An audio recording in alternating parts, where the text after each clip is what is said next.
صباح الخير أو مساء الخير على حسب وقت ما بتشوفوني. لو عايزة بقى تعملي شوية كشري ريحته تجيب لآخر الشارع وأحلى من المحلات كمان، بطعامته ودقته وتكاته وأسراره كلها عندي. يلا بينا نشوف هنعمله ازاي.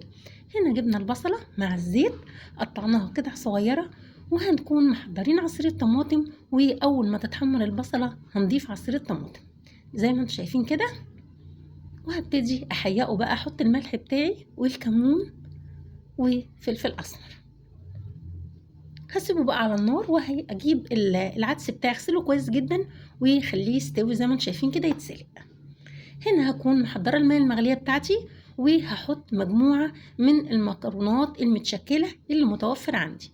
انا جبت هنا المكرونه الاسباجيتي وكسرتها قطع صغيره كده، حتت صغيره زي ما انتم شايفين كده، وحطيت المكرونات اللي متوفره عندي. حطيت هنا ملح وحطيت معلقتين زيت.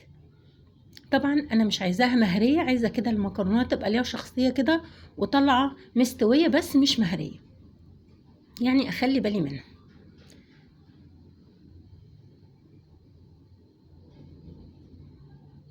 هسيبها بقى هنا تتسلق كويس، وبعد كده هكون غسله الحمص كويس جدا وهحطه على النار. مع قرب ما يستوي الحمص هحط له ملح وشطه وشويه كمون. هنا بقى هحط شويه زيت محترمين شويه كده، وهبتدي اقطع بصلتين 3، وهكون حط عليهم معلقتين دقيق زي ما انتم شايفين. واول ما يتحمروا هبتدي ان انا اطلعهم بالمصفى. دي هيكون البصلة المقرمشة بتاعت الكشري، هسمعكم صوتها دلوقتي. هاخد الزيت وهبتدي احط شوية زيت صغيرين في الحلة، وهحط مكرونات برضو مشكلة ومعاها المكرونة الاسباجيتي، وهكون محضرة مجموعة من المكرونات المتوفرة ومعاها شعرية، وهبتدي احمر كل المكرونات دي زي ما انتم شايفين. دي الشعرية بتاعتي، وهحمر كل حاجة مع بعض لما تاخد لون حلو كده محمر. وهكون غسلة الرز بتاعي كويس مصفياه، وهضيف الرز بتاعي على المكرونات. هبتدي برضو ألف الرز بتاعي مع المكرونات زي ما انتم شايفين كده، واشوحه كويس جدا. وهكون محضرة المية السخنة بتاعتي اللي هضيفها على الرز. هشوحه كويس جدا عشان يبقى مفلفل. وبعد كده زي ما انتم شايفين كده هضيف عليه المية السخنة، هقلبه كويس زي ما انتم شايفين، وهحيقه بعد كده بالملح بتاعي.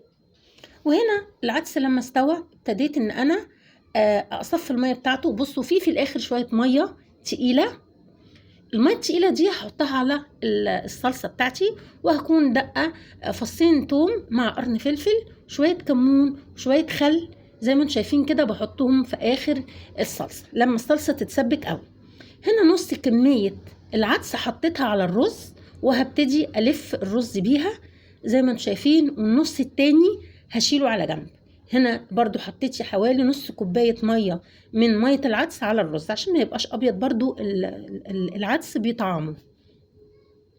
سيبه على نار هادية. وهنا الرز هنا البصل المقرمش سامعين صوته. هنا بقى المية بتاعتي، مية العدس دي اللي هعمل عليها الدقة.